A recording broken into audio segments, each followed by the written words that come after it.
In the mountains of Michoacan, Mexico, there is a story that forever changed the peaceful life of Pátzcuaro. On June 18, 1999, three families of friends set off for their weekend retreat, a modest countryside house where they had shared happy moments for years. They never returned home. For 4 years, 9 people simply vanished as if the earth had swallowed them up. Until in 2003, a macabre discovery in the forest revealed a truth so disturbing that it still divides opinions about. What really happened that night? What the investigators found in those bodies did not match any of the theories they had worked with during years of fruitless searching. Before continuing with this disturbing story, if you appreciate real mysterious cases like this, subscribe to the channel and turn on notifications so you don't miss any new cases. Also, let us know in the comments which country and city you're watching from. We're curious to know where our communities spread around the world. Now, let's discover how it all began. Pátzcuaro is a colonial town located in the heart of Michoacan, famous for its Purépechá traditions and the beautiful lake that bears its name. In 1999, it was a place where everyone knew each other, where families had ties that spanned generations, and where outsiders were immediately identified. The community lived off cultural tourism and artisanal fishing, maintaining a slow pace of life that contrasted with the fast-paced world approaching the new millennium. Among these traditional families were 3 couples who had forged a solid friendship over the years. Esperanza Delgado and Alejandro Castillo had met in the local high school. She worked as a nurse at the municipal hospital, while he was an accountant at a small transport company. Their son Mateo had just turned 5 years old and was known in the neighborhood for his boundless energy and curiosity about everything around him. The second couple, Paloma Vega and Eduardo Jimenez, had arrived in Pátzcuaro 3 years earlier, when Eduardo got a job as an engineer at an avocado processing plant. Paloma, originally from Guadalajara, had found in Pátzcuaro the tranquility she sought to raise her daughter Daniela, also 5 years old. The girl had inherited her mother's extroverted personality and had quickly won the affection of the entire community. Beatriz Nanez and Francisco Ramos completed the group. Francisco was the owner of a small hardware store they had been in his family for 3 generations. Beatriz worked part-time at the municipal library and spent her afternoons taking care of her son Gabriel, a reflective 5-year-old who preferred books over rough play, but had found in Mateo and Daniela his best friends. The 3 families had met when their children started attending the same kindergarten. What began as casual encounters at school meetings gradually turned into a deep friendship. On weekends, they would gather in the Central Park while the children played, and on Sunday afternoons, they would organize rotating dinners at each other's houses. The countryside house that would change their fates forever had been jointly purchased by the 3 families in early 1998. It was located about 20 kilometers from Pátzcuaro, following a winding trail that led into the wooded mountains surrounding the lake.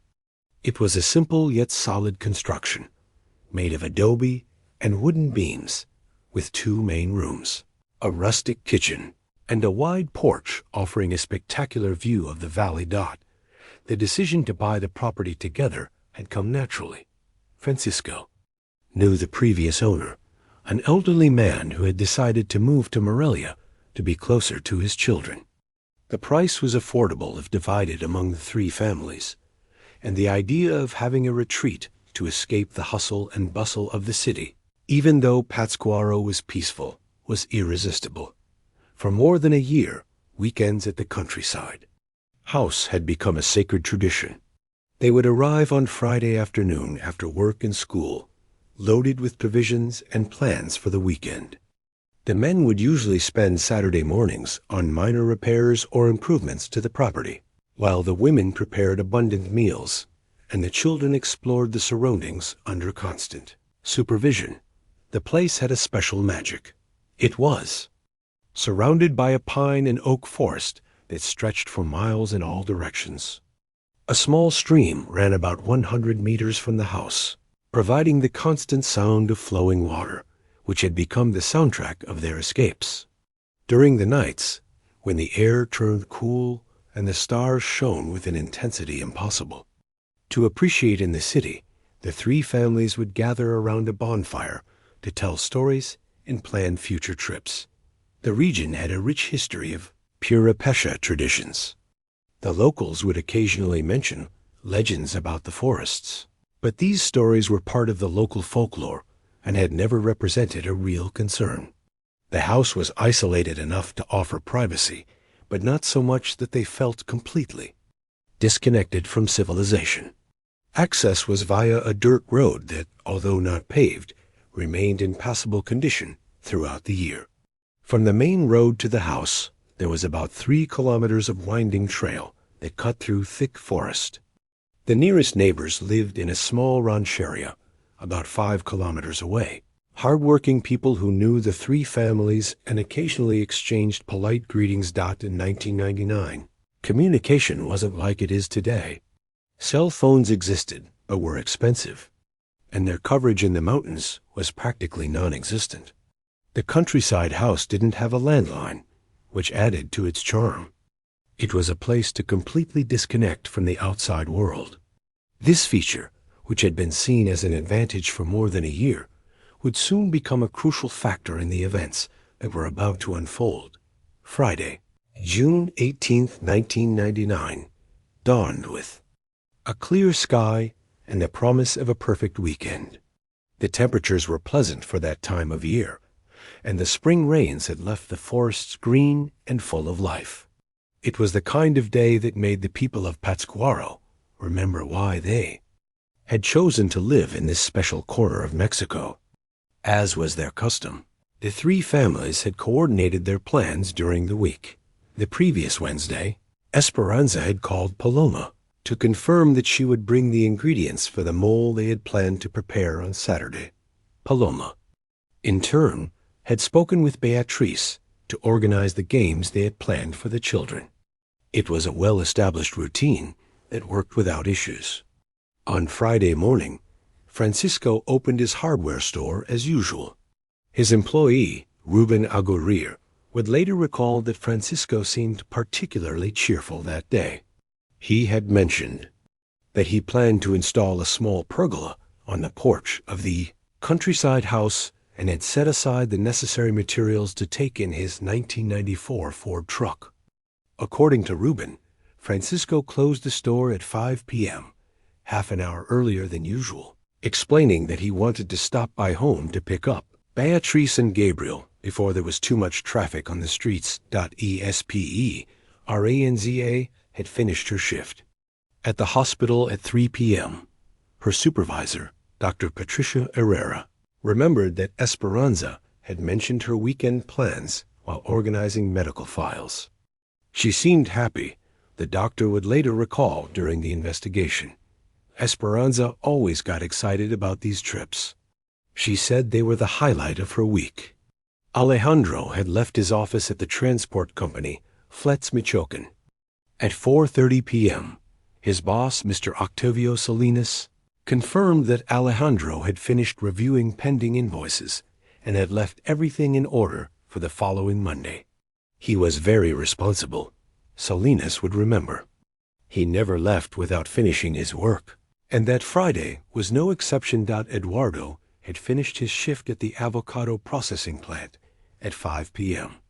His coworkers saw him load his blue Chevrolet truck with a box of fresh avocados he was allowed to take home.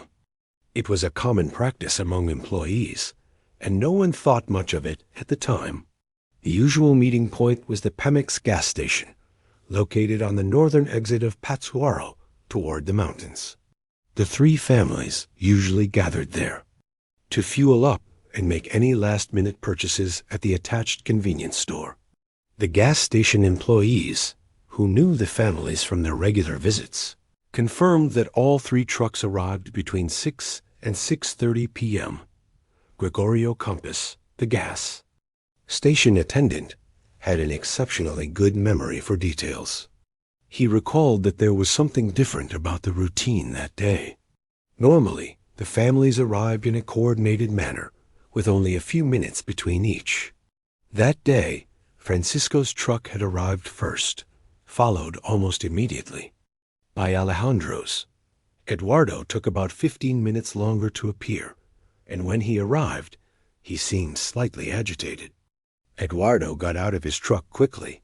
Compass would remember. Normally, he was very calm and always greeted me, asking about my family. That day, he barely waved a hand while filling the tank. The children were also more restless than usual. Paloma had entered the convenience store to buy some things they had forgotten. The employee, Rosa Ibarra, remembered the purchase in detail: 2 bags of sweet bread, 3 bottles of water, mosquito repellent, and batteries for a portable radio. It seemed normal, Rosa would say during the investigation. Maybe a little rushed, but nothing out of the ordinary. The last witnesses to see the families were workers from a small construction company that was repairing a section of the road to the mountains. It was around 7 p.m. when the 3 trucks passed by the construction site. The foreman, Demetrio Hernandez, remembered seeing them because he had to briefly stop traffic to let heavy machinery pass. They went by in order, Hernandez would remember. First, Francisco's white Ford, followed by Alejandro's red Chevrolet, and finally Eduardo's blue one. I waved to them from afar, and I saw some of them wave back. Everything seemed normal. That was the last time anyone saw the 9 people alive. What happened afterward would remain a mystery for 4 years.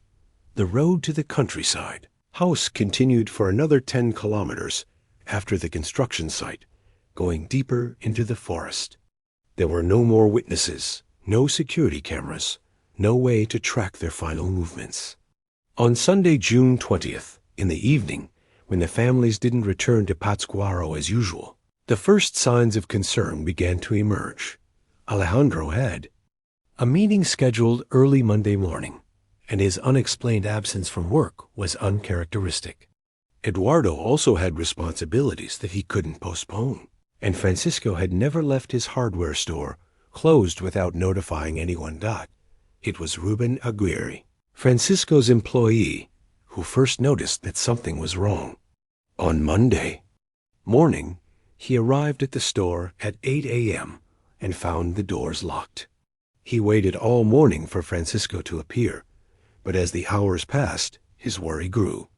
At 2 p.m., he decided to go to Francisco's house, where he found Beatrice's mother, Mrs. Remedios Nanez, also concerned. Beatrice always called me on Sunday nights, Mrs. Remedios would explain. It was a routine we had since she got married. When I didn't get her call on Sunday, I thought maybe she had run out of change for the payphone, but by Monday, I was really worried. Paloma's mother, Concepcion Vega, had arrived from Guadalajara to visit her daughter that same week, and she was supposed to be received on Monday afternoon. When she arrived in Pátzcuaro and found the house empty, she immediately knew something serious had happened. The 3 mothers knew each other from the children's school activities and quickly contacted each other. By Tuesday morning, they had formed an informal search group and started asking questions around the town. That's when they decided to contact the authorities. The first official report was filed on Tuesday, June 22nd, at the Pátzcuaro Municipal Police Station. Commander José Luis Quintero received the 3 women in his office and listened to their concerns with the seriousness the case warranted. Although only 4 days had passed since the families left, the combination of circumstances, unexplained absences from work, missed appointments, and broken well-established routines convinced Quintero that the situation warranted an immediate investigation. In a town like Pátzcuaro, such things don't happen without reason, Commander Quintero would explain years later. These families were well known, respected, and predictable in their habits. The fact that all 3 disappeared at the same time couldn't be a coincidence. The first action was to send a patrol to the countryside house. Officers Esteban Moreno and Raul Castaguida set off that same afternoon following the directions provided by the mothers of the missing people. The road to the property was familiar to the local police, although they rarely had reasons to visit. What they found when they arrived at the house added more mystery to the case. All 3 trucks were parked in their usual spot in front of the house. Francisco's Ford still had the materials for the pergola loaded in the back. The front door of the house was locked, but not secured from the inside. The officers were able to enter without difficulty using the spare key that the families kept under a flower pot. As the mothers had indicated, the inside of the house showed signs of recent occupation, but also of an abrupt departure. In the kitchen, there were half-prepared foods, cut vegetables beginning to wilt, a pot of beans soaking, tortillas that had hardened. The dining table had plates and glasses, as if they had been about to eat or had just finished. The bedroom showed that the families had unpacked their things. There were clothes in the wardrobes, toiletries in the bathroom, and children's toys scattered on the floor. Everything seemed to indicate that they had arrived normally and had settled in for the weekend. However, there were details that didn't fit. The beds were made, suggesting that no one had slept in them. The portable radio that Paloma had bought at the gas station was on the kitchen table, still in its unopened packaging. Even stranger, the keys to all 3 trucks were neatly hanging on a hook next to the front door, something that was not usual. According to information provided by the families, officers Moreno and Castaguida carried out a preliminary search in the immediate vicinity of the house. They checked the nearby stream, walked along the most used paths, and called out the names of the missing people. They found no response or signs indicating where they might have gone. The officer's initial report arrived at the station that same night, and by Wednesday morning, a larger search had been organized. Commander Quintero contacted the state police and requested additional support. He also reached out to the forest rangers of the region, who were more familiar with the trails and the most remote areas of the mountains. The official search began on Thursday, June 24th, with the participation of more than 30 people, including municipal and state police, forest rangers, volunteer firefighters, and community members. Search teams were formed to cover different sectors of the forest within a 5 kilometers radius around the countryside house. During the first days of the search, a few items were found that initially sparked hope. About 2 kilometers from the house, along a trail leading to the denser part of the forest, a baseball cap was found that was identified as belonging to Mateo. Further ahead, the searchers found a child's sweater that Daniela had been wearing, according to her grandmother's testimony. These discoveries focused the search in that specific direction, but as days passed without finding more clues, frustration began to grow. The forest was more extensive and dense than many had imagined. There were deep ravines, thick vegetation that obscured visibility, and numerous trails branching off in every direction. The initial theory was that the families had decided to go for a walk and got lost in the forest.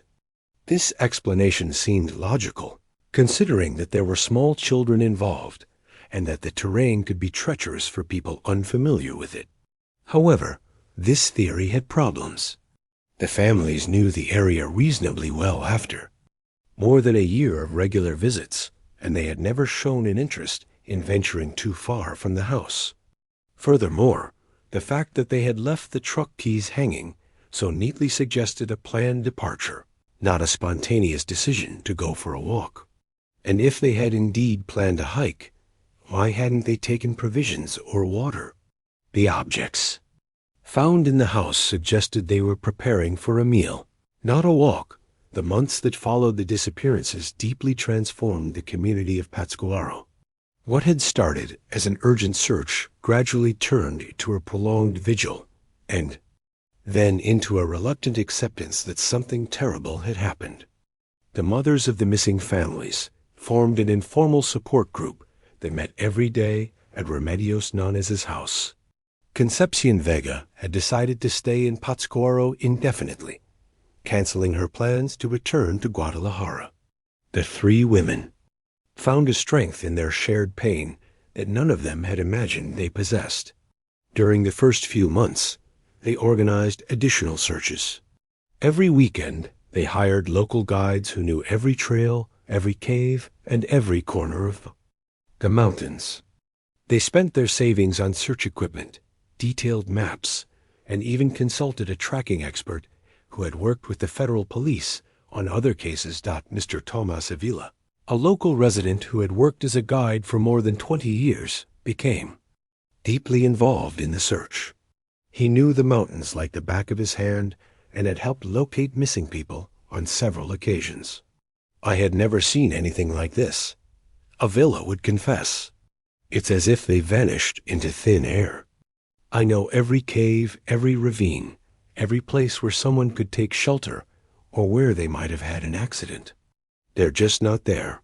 The official investigation continued throughout the second half of 1999, but with limited resources and fewer clues, it gradually lost momentum. Commander Quintero had been transferred to another jurisdiction in September, and his replacement, though competent, didn't have the same familiarity with the case. Theories began to proliferate. Some locals speculated that the families had been victims of a robbery that went wrong. During those years, organized crime was beginning to spread through different regions of Mexico. And although Michoacan had not yet experienced the levels of violence that would be seen in the following decades, the possibility could not be completely ruled out. Others suggested that the families had witnessed some illegal activity in the forest and had been silenced to prevent them from testifying. The region's forests were occasionally used for clandestine activities, ranging from drug cultivation to meetings of criminal groups. The remote location of the countryside house might have put them in the wrong place at the wrong time. A third theory, less popular but persistent, suggested that the families had decided to disappear voluntarily. This theory proposed that they had planned to start a new life elsewhere, possibly in the United States. This idea was vehemently rejected by the mothers and by those who knew the families, but some investigators considered it seriously since no evidence of violence had been found. To support this theory, some pointed out that the three families had stable jobs, but not exceptionally lucrative ones, that the children were young and would easily adapt to a change, and that the orderly way in which they had left the house suggested a planned departure. However, this explanation didn't answer why they would have abandoned their trucks, why they hadn't taken important documents, or why there had been no activity in their bank accounts. The first anniversary of the disappearances was marked with a special mass at the main parish in Pátzcuaro. The mothers had organized the event in hopes of keeping the memory of their loved ones alive and generating new attention toward the case. The church was completely filled, demonstrating that the community had not forgotten the missing families.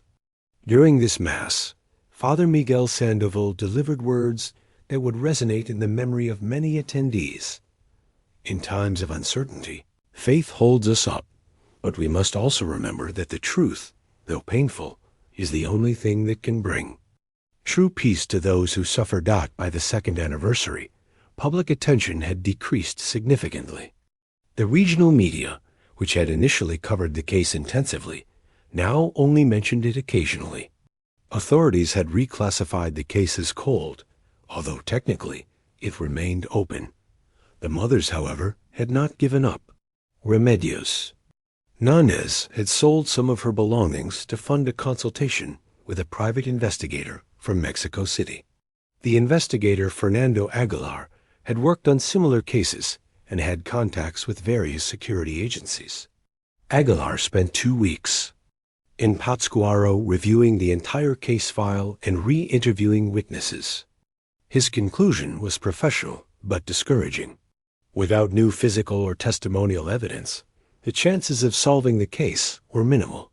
He recommended keeping the case in the public eye through anniversaries and information campaigns. Infusion, the hope that eventually new information would surface. In the third year, 2002, the mothers adopted a new strategy. They began traveling to nearby villages, showing photographs of the missing families, and asking if anyone had seen anything unusual during the summer of 1999. They visited markets, churches, schools, and any place where they could find people willing to listen and remember. It was during one of these expeditions that they met Mrs. Esperanza Vilas, an elderly woman who lived in a small rancheria about 15 kilometers from the countryside house. Mrs. Vilas told them that during the summer of 1999, she had heard strange noises in the forest on several consecutive nights. They sound like machines, she explained, but not regular machines, something heavier, like they were moving dirt. This information generated new hope, and the mothers immediately reported it to the authorities. A new search was organized, focused on the area that Mrs. Vilas had indicated, but once again, nothing conclusive was found. The noises she had heard could have had many explanations, ranging from legal forestry activities to rural road construction. By the end of 2002, a psychological toll on the mothers was evident. Concepcion Villa had developed stress-related health issues and had begun to show signs of severe depression. Remedios Nanez had become more reserved, concentrating all her energy on the search, but gradually withdrawing from other social activities. Esperanza's mother, Mrs. Luz Delgado, had visibly aged during the 3 years of uncertainty. The fourth anniversary of the disappearances, in June 2003, was marked by a smaller, yet no less emotional ceremony. The mothers had accepted that they would probably never see their loved ones alive again, but they refused to give up the search for answers. "We are not looking for a miracle," Remedios Nanez had said during an interview with a local journalist. "We just want the truth. We need to know what happened so we can find peace." It was a search that had consumed 4 years of their lives, transforming them from ordinary mothers and grandmothers into determined investigators. They had learned about police procedures, search techniques, and the complex legal challenges of missing persons cases. They had become experts in a subject they had never wished to know.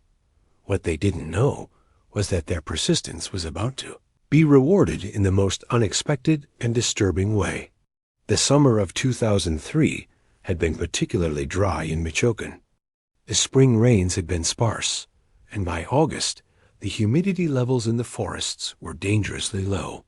The forest rangers had implemented strict restrictions to prevent fires, and the forest authorities maintained regular patrols in the most vulnerable areas. It was during one of these routine patrols that the discovery that would change everything occurred. On Tuesday, August 19, 2003, Forest Rangers Evaristo Campos and Leonardo Ruiz were conducting an inspection patrol in a section of the forest located about 8 kilometers from the countryside house where the families had disappeared. This area had been searched multiple times during the 1999 searches, but the forest rangers had orders to recheck even the areas that had already been inspected, as the dry conditions might have exposed elements that had previously been hidden by vegetation. Campos and Ruiz followed a path that led into a natural hollow created by the mountainous terrain. It was an area that normally retained more moisture than the surrounding zones, but due to the exceptionally dry summer, it had lost much of its vegetation cover. Around 11 a.m., while inspecting an area where some trees had naturally fallen during previous storms, Ruiz noticed something that made him stop abruptly.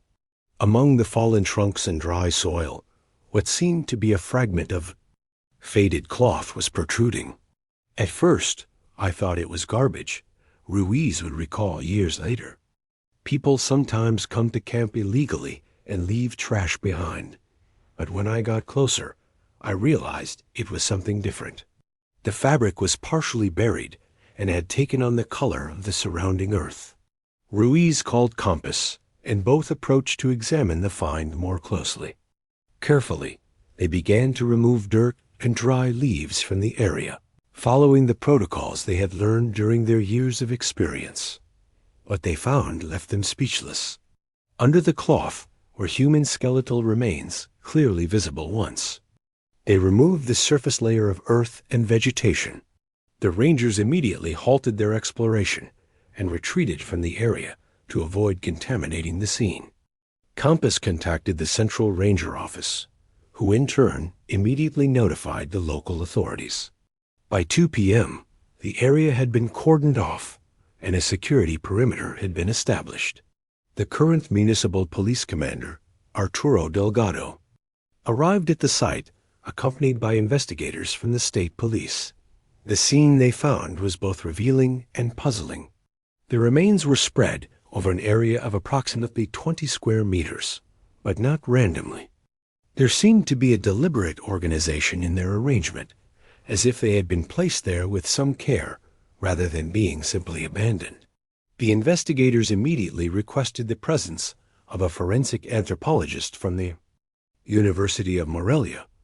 Dr. Raul Cervantes arrived at the site the following day and began the meticulous process of excavation and documentation that characterizes such investigations. Over the next 3 days, Dr. Cervantes' team worked systematically on the site using standard archaeological techniques. They divided the area into grids and documented the exact location of each find before removing it. What gradually emerged was a pattern no one had anticipated. The remains clearly belonged to 9 individuals, 6 adults and 3 children, exactly the number of people who had disappeared 4 years earlier.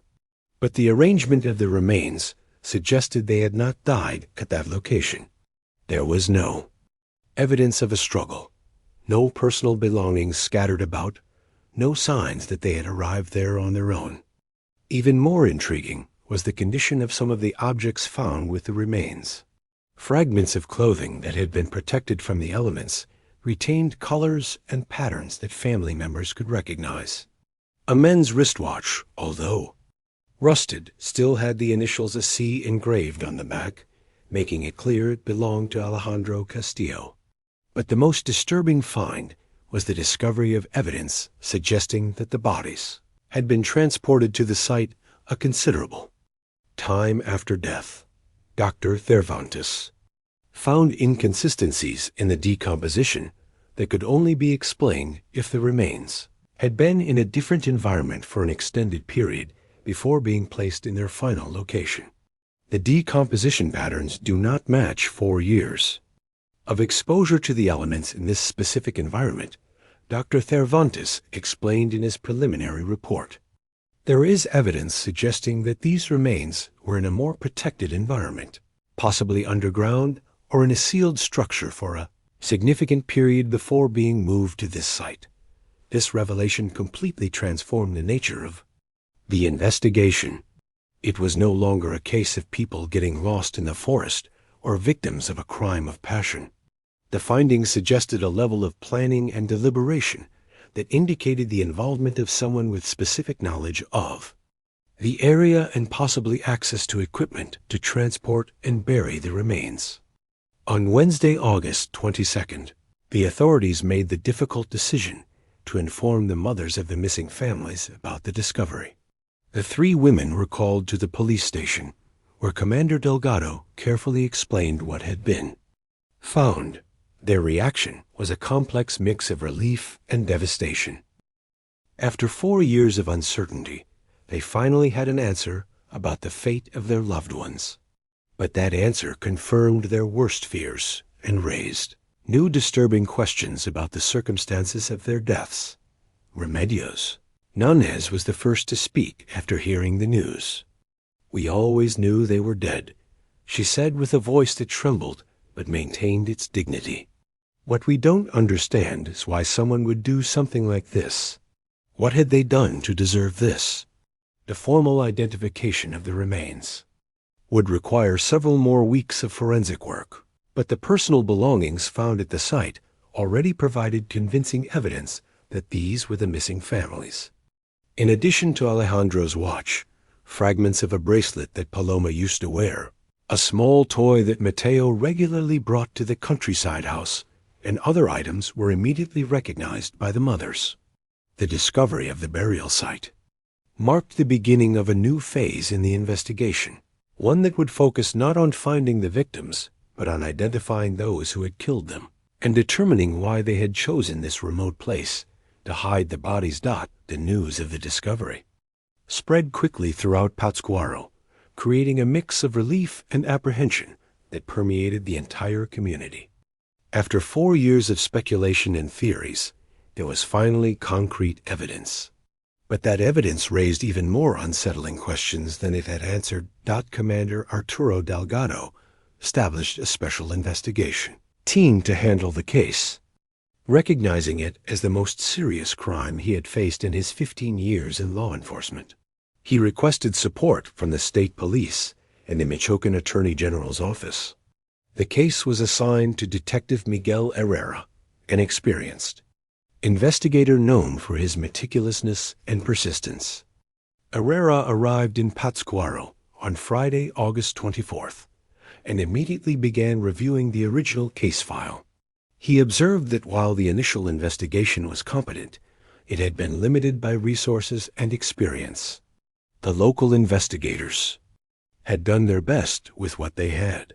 Herrera ordered a full reinspection of the country house, as forensic technology had advanced since 1999.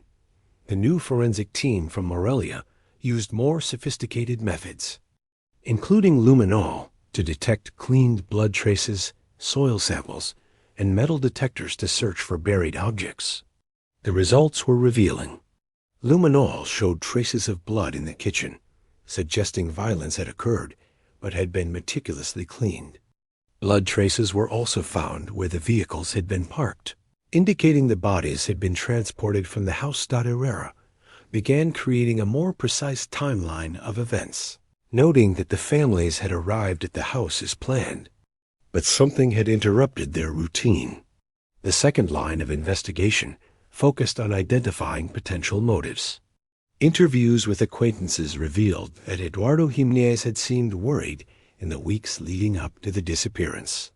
His supervisor, Carlos Montes, recalled Eduardo asking unusual questions about security and expressing concern about discrepancies in the production records at the avocado processing plant. Eduardo had noticed inconsistencies that suggested illegal activities within the plant.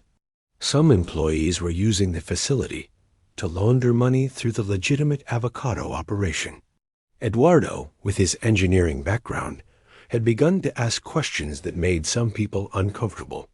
His inquiries pointed to illegal activities that were being concealed through fictitious avocado purchases to justify large cash flows.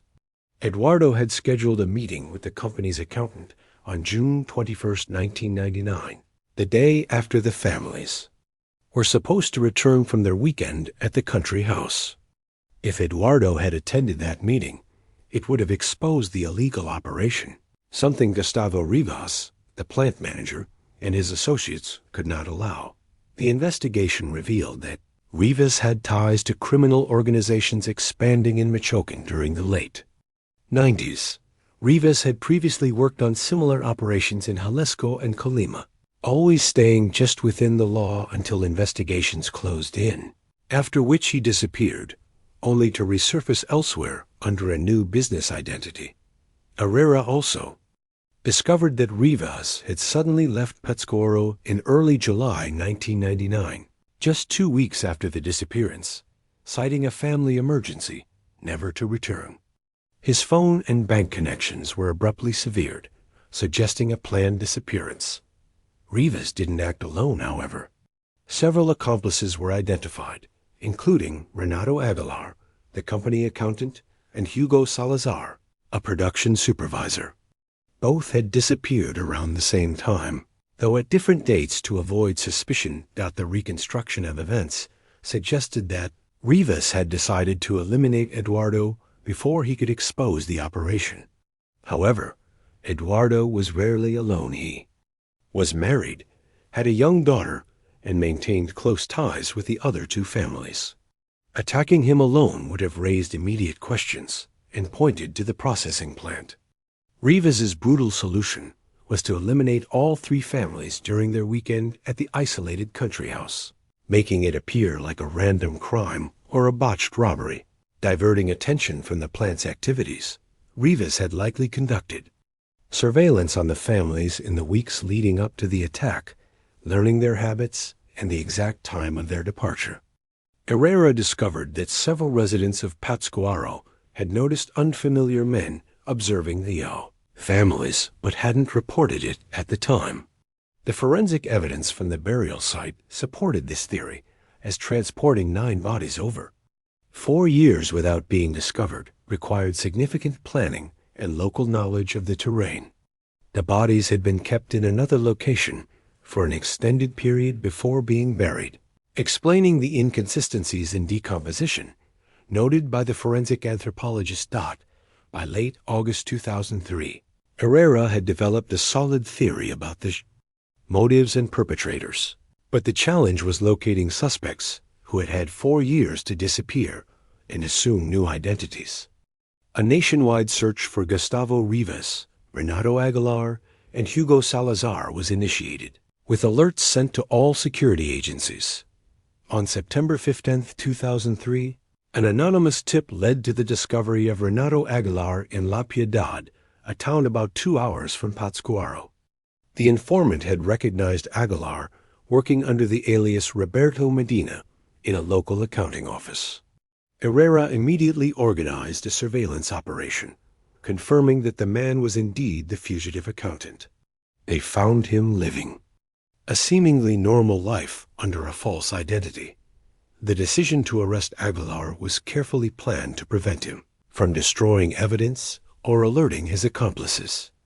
On September 18th, Aguilar was arrested while leaving his home for work. When informed of his arrest in connection with the Pátzcuaro case, Aguilar emotionally collapsed. During the initial hours of interrogation, he remained silent and requested a lawyer. However, as the evidence piled up, his resistance weakened. The breakthrough came when Herrera showed him photographs of the remains found in the forest, including the personal items belonging to the children. "We never meant to hurt the children," Aguilar admitted, finally breaking his silence. "Gustavo said we would just scare Eduardo, make him stay quiet about what he saw at the plant, but everything went wrong." Aguilar's confession unfolded over several days of meticulous questioning. He revealed a criminal operation that had begun on a small scale but escalated into a tragedy. Initially, the money laundering scheme at the plant was modest. Rivas had made contacts with drug traffickers who needed to launder illicit gains. The plant served as the perfect cover, processing fake avocado purchases to funnel dirty money through its legitimate business records. Eduardo Jimenez, hired as a production engineer, had no knowledge of the illegal operation. His job was to ensure processing standards were met. However, his meticulous nature and technical training led him to notice discrepancies in the production numbers. Eduardo was too smart for his own good, Aguilar said. He had a mathematical mind that could spot patterns others missed. He began asking questions about why we were processing more than we were officially purchasing. Eduardo's concerns reached Rivas through casual conversations with other employees, setting off a chain of events that would lead to the tragic outcome. Initially, Rivas tried to dismiss Eduardo's questions as accounting errors or discrepancies in the inventory records, but Eduardo persisted, even creating his own spreadsheets to track the inconsistencies. The crisis point came when Eduardo scheduled a meeting with the accountant for Monday, June 21st. Aguilar immediately alerted Rivas, knowing Eduardo would likely present documented evidence of the discrepancies. Rivas panicked, explaining that Eduardo could expose everything they had worked for, including illegal money flowing through dangerous networks. If the operation were exposed, they would not only go to prison, but also risk being killed. Rivas knew he had to silence Eduardo permanently, But he realized that a straightforward murder would immediately link the crime to the plant. He needed a way to eliminate Eduardo that seemed unrelated to his work. The solution came when Hugo Salazar casually mentioned that he knew Eduardo's weekend habits. A discreet investigation revealed the country house and the family's regular visits. Rivas decided to stage a random robbery at the house, making it seem like bandits had attacked wealthy tourists. But there was a problem. Eduardo never went. Alone, he was always accompanied by his wife, daughter, and the other two families. Rivas initially considered waiting for Eduardo to be alone, but the meeting on June 21st left no time for that. The final chilling decision was to eliminate everyone at the country house to ensure there were no witnesses. There was no other option, Aguilar confessed later. If we left witnesses, the investigation would come for us. The plan was carried out on the night of June 19th. Rivas, Aguilar, and Salazar arrived after midnight, when they were sure the families would be asleep. They parked their vehicle some distance away to avoid being heard and walked to the house.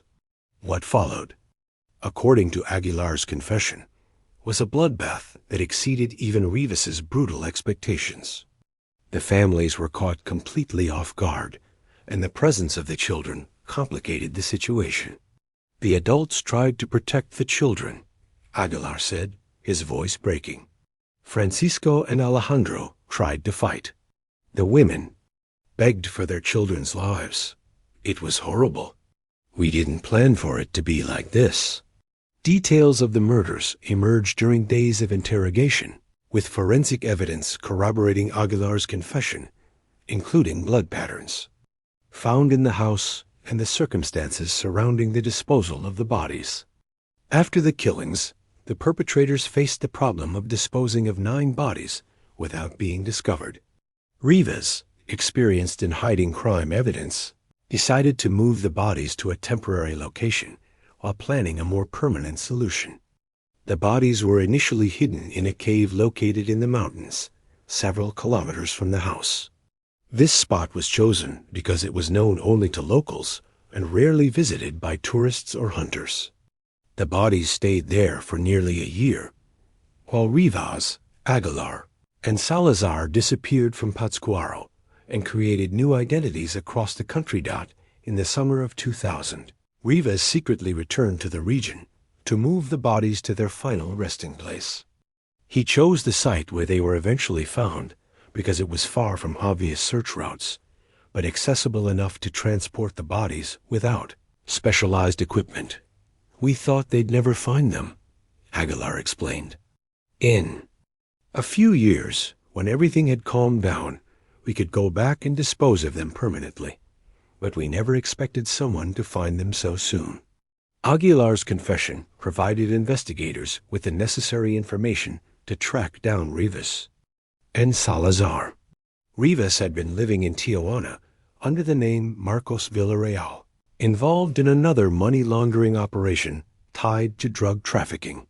Salazar had started a new life in Veracruz, working as a supervisor at a chemical plant. The arrests of Rivas and Salazar took place on October 3, 2003, in coordinated operations. Both were transported back to Michoacán to face multiple murder charges. With Aguilar's confession and the gathered forensic evidence, the prosecutors had a solid case that promised justice for the victims' families. The trial of Gustavo Rivas, Renato Aguilar, and Hugo Salazar began on March 15, 2004, at the Michoacán High Court. It became one of the most prominent multiple homicide cases in the state's recent history, drawing national attention due to both the brutality of the crimes and the economic motives behind them.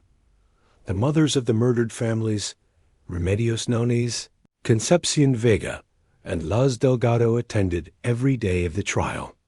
They had become symbols of perseverance and dignity, representing not only their families, but all victims of the growing criminal violence in Mexico.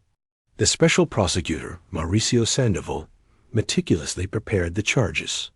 The evidence included Detailed confessions from Aguilar, forensic findings from the burial site, blood traces in the country house, and extensive documentation of the money laundering operation that had led to the murders. During the first weeks of the trial, testimony established a complete timeline of the events.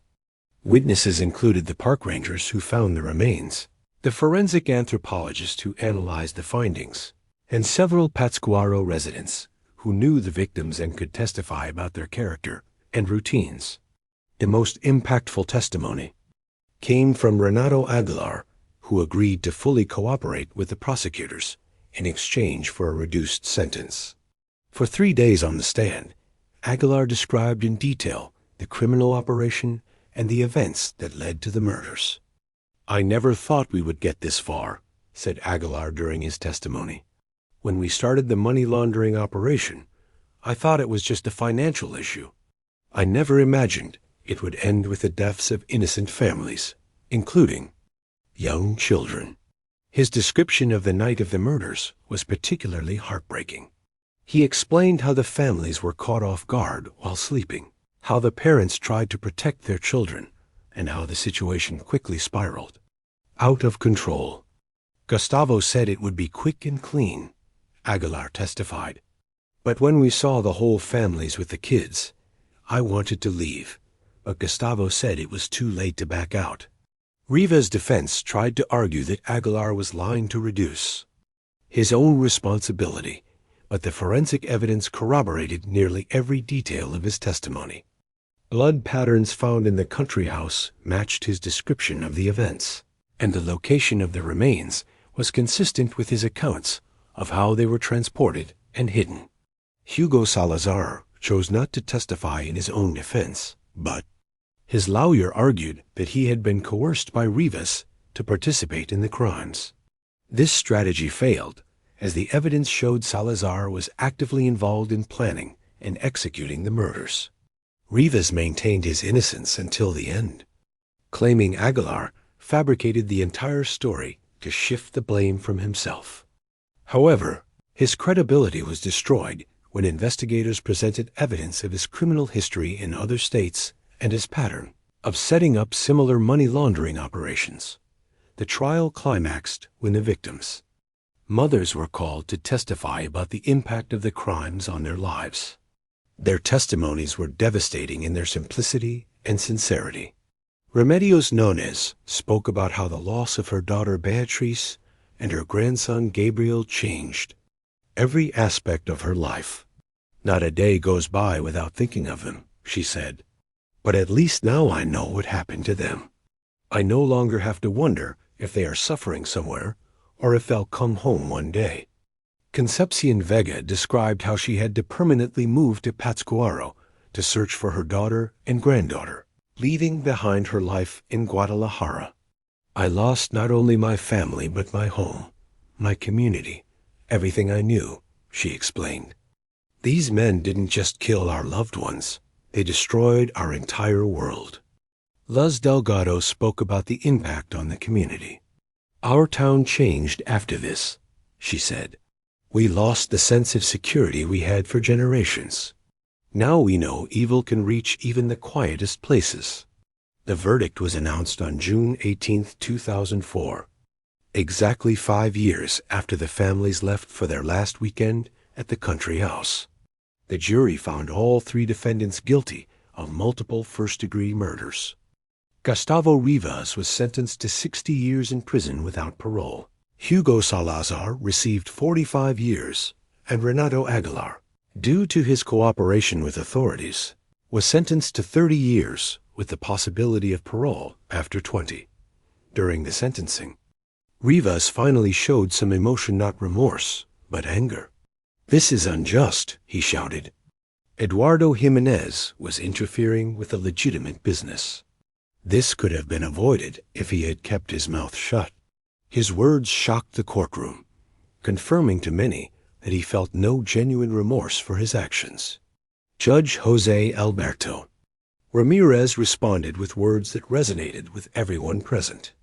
"Mr. Rivas, you and your accomplices chose to solve a business problem by murdering 9 innocent people.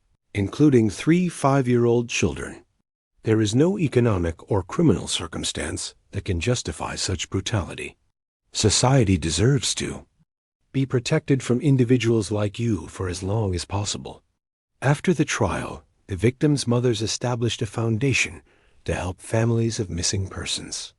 The Foundation Esperanza Paloma y Beatriz became an important resource for other families facing similar circumstances, providing emotional support, legal assistance, and resources for searches.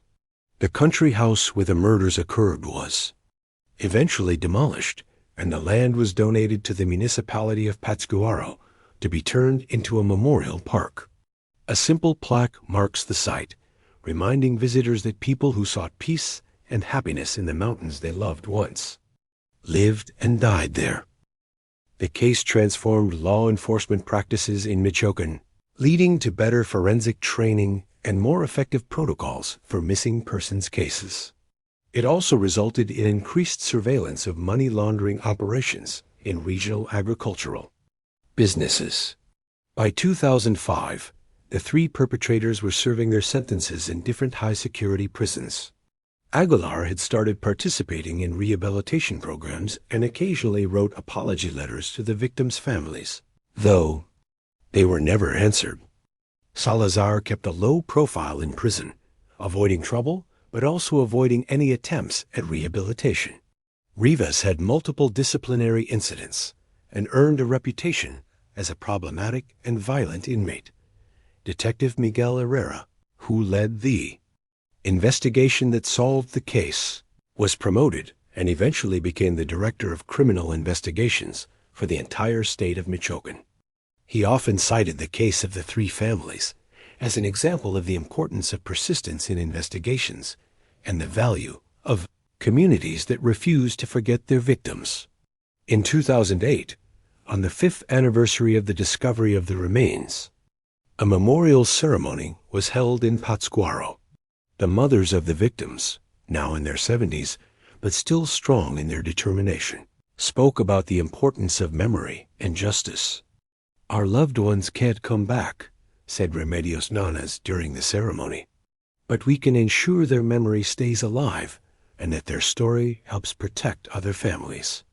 Justice doesn't erase the pain, but it gives us peace knowing those who did this can't hurt anyone else." The case of the 3 families of Pátzcuaro became a turning point in public understanding of how organized crime could affect small, seemingly safe communities. It showed that violence linked to money laundering and drug trafficking was not confined to large cities, but could reach anywhere with exploitable economic opportunities. It also set an important legal precedent for handling multiple homicide cases motivated by organized criminal activities.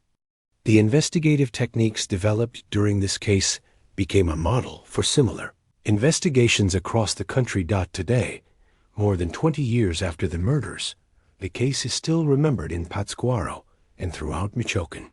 The Foundation Esperanza Paloma y Beatriz continues its work, having assisted more than 200 families in the search for missing loved ones.